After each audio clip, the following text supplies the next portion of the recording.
Manchester United, Tottenham Hotspurs point টেবিলের 4 নম্বরে আর 5 নম্বরে। কি অবাক হচ্ছেন?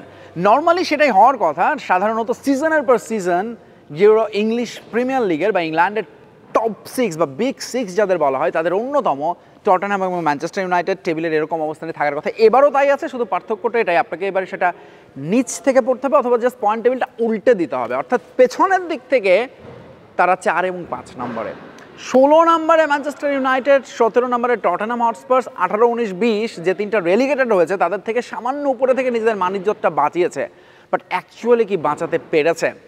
তাদের ওয়ার্স্ট সিজন, তাদের ইতিহাসের সমস্ত রকম লজ্জার রেকর্ড আছে, বাট একই সাথে they can end this season high. অর্থাৎ তারা একটা ইউরোপিয়ান ট্রফি জিতে সিজন শেষ করার সুযোগ পাচ্ছে। ইউরোপ সেরা হবার সুযোগ আছে এই দুটো ক্লাবের সামনে।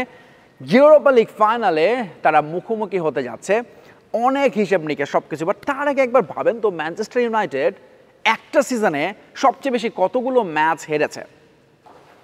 আচ্ছা, আমি বলে দিই যে এই সিজনে তারা 15টা ম্যাচে হেরেছে, অর্থাৎ 37টা ম্যাচ খেলেছে, এখন একটা ম্যাচ বাকি।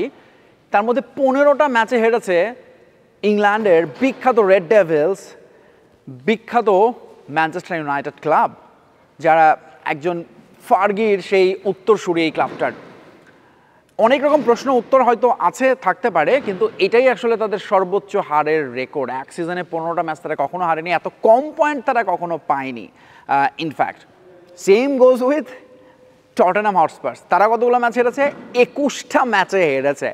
জীবনে কোনোদিন এক সিজনে এতগুলো ম্যাচে হারে নাই স্পাররা, সেটা তারা এইখানে হেরেছে। পয়েন্ট তারা ম্যানচেস্টার ইউনাইটেডের চেয়েও 1 পয়েন্ট পিছিয়ে আছে। সব মিলে টটেনহাম হটস্পার্স এবং ম্যানচেস্টার ইউনাইটেড 2 মিনস মনে হচ্ছে এবারের সিজনে, বাট তারা যেটা বললাম ইউরোপ সেরা হয়ে শেষ করতে পারে। সো ইউরোপের অল ইংলিশ ফাইনাল মাঝে মধ্যেই দেখা যায়, কিন্তু এই ট্রফি জিতেছে সবশেষ ইউরোপ সেরা ট্রফি ম্যানচেস্টার ইউনাইটেড। 2017 সালে তারা ইউরোপা লিগ জিতেছে হোসে মরিনিওর সময়। এরপরে আসলে তারা ইউরোপা লিগই এখন খেলতে হয় তাদের যে পারফরমেন্স সাম্প্রতিক সময়ে। বাট টটেনহাম হটস্পার্স যারা এক সিজন আগে চ্যাম্পিয়ন্স লিগের ফাইনাল খেলেছে, তারা এখন ইউরোপিয়ান লিগের ফাইনাল খেলার জন্য সব রকম প্রস্তুতি নিতে হচ্ছে। তবে এই ম্যাচটার আসল মাহাত্ম্য হচ্ছে তারা যে পয়েন্ট টেবিলে 16 এবং 17 নম্বরে আছে, কিন্তু যদি এই ম্যাচটা জিতে যেতে পারে নেক্সট সিজন সরাসরি থ্রু টু চ্যাম্পিয়ন্স লিগ, যেটা অ্যাকচুয়ালি দুটো দলেরই আসলে পাখির চোখ করছে। আচ্ছা, কাকে এগিয়ে রাখছেন আপনি? এগিয়ে রাখার সুযোগ কি আছে? যদি আমি বলি যে ম্যানচেস্টার ইউনাইটেড স্পেনে গিয়ে সবশেষ 9 বার তারা স্পেনে সবশেষ খেলতে গিয়ে মাত্র একটা ম্যাচে হেরেছে, 5টা ম্যাচ জিতেছে, 4টা ড্র করেছে। Outstanding record in Spain. যেখানে বিপরীতে টটেনহামের জন্য আসলে রেকর্ডটা খুব সুখকর নয়। 7 বার খেলতে গিয়ে সবশেষ 7 বারের একবারও তারা জিততে পারেনি, হয় হেরেছে অথবা ড্র করেছে। আর আরেকটা কথা তো বললামই যে টটেনহামের সবশেষ ইউরোপিয়ান ট্রফি তাদের শোকেসে এসেছে 1984, বিফোর এই চ্যাম্পিয়ন্স লিগ বা ইউরোপিয়ান লিগ এরা। আর ম্যানচেস্টার ইউনাইটেড সেটা 2017-এ সবশেষ জিতেছিল, যেটা বললাম, এবং তারা মাঝে মধ্যে আসলে ইউরোপা লিগ খেলছে।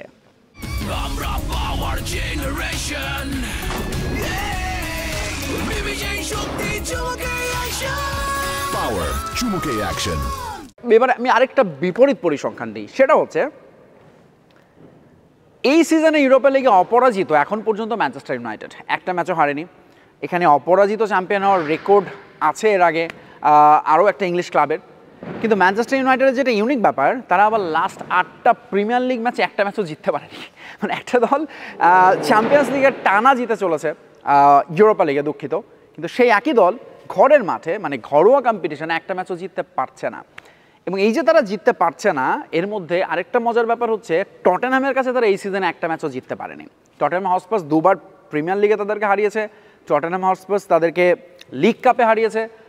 সো টটেনহাম আবার এই দিক থেকে কিন্তু নিজেদেরকে আরেকটু বাড়তি প্রেরণা উন্মাদনা এখান থেকে খুঁজে নিতে পারে। বাট আরেকটা যেটা ইন্টারেস্টিং ফ্যাক্ট, শেষ পর্যন্ত ফুটবল পণ্ডিত বা বোদ্ধা বা আপনিও নামের ভারে আপনারা মনে হতে পারে ম্যানচেস্টার ইউনাইটেড প্রবাবলি এগিয়ে ম্যাচে, বাজির দর তাদের দিকে বেশি দেখাচ্ছে, বিকজ তাদের নতুন পর্তুগিজ কোচ, তার আন্ডারে পর্তুগিজ তারকা ব্রুনো আসলে ম্যাজিক দেখাবেন, সেটাই সবাই ভাবছে। দুটো দলে ইনজুরি সমস্যা আছে, বাট ফ্রন্টে অ্যাকচুয়ালি যদি এদিকে ব্রুনো থাকেন, ওদিকে কিন্তু টটেনহামের আনসার আছে সোলাঙ্কে, দুর্দান্ত ফর্মে আছেন। ম্যানচেস্টার ইউনাইটেডের সঙ্গে এই সিজনে 3টা ম্যাচেই তিনি গোলের দেখা পেয়েছেন।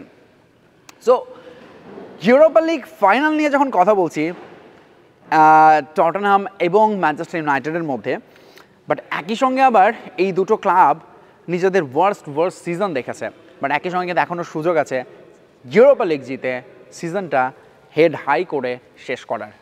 আপনার কাছে ফেভারিটকে জানিয়ে যান নিচে মন্তব্য করে। Bye bye, tata.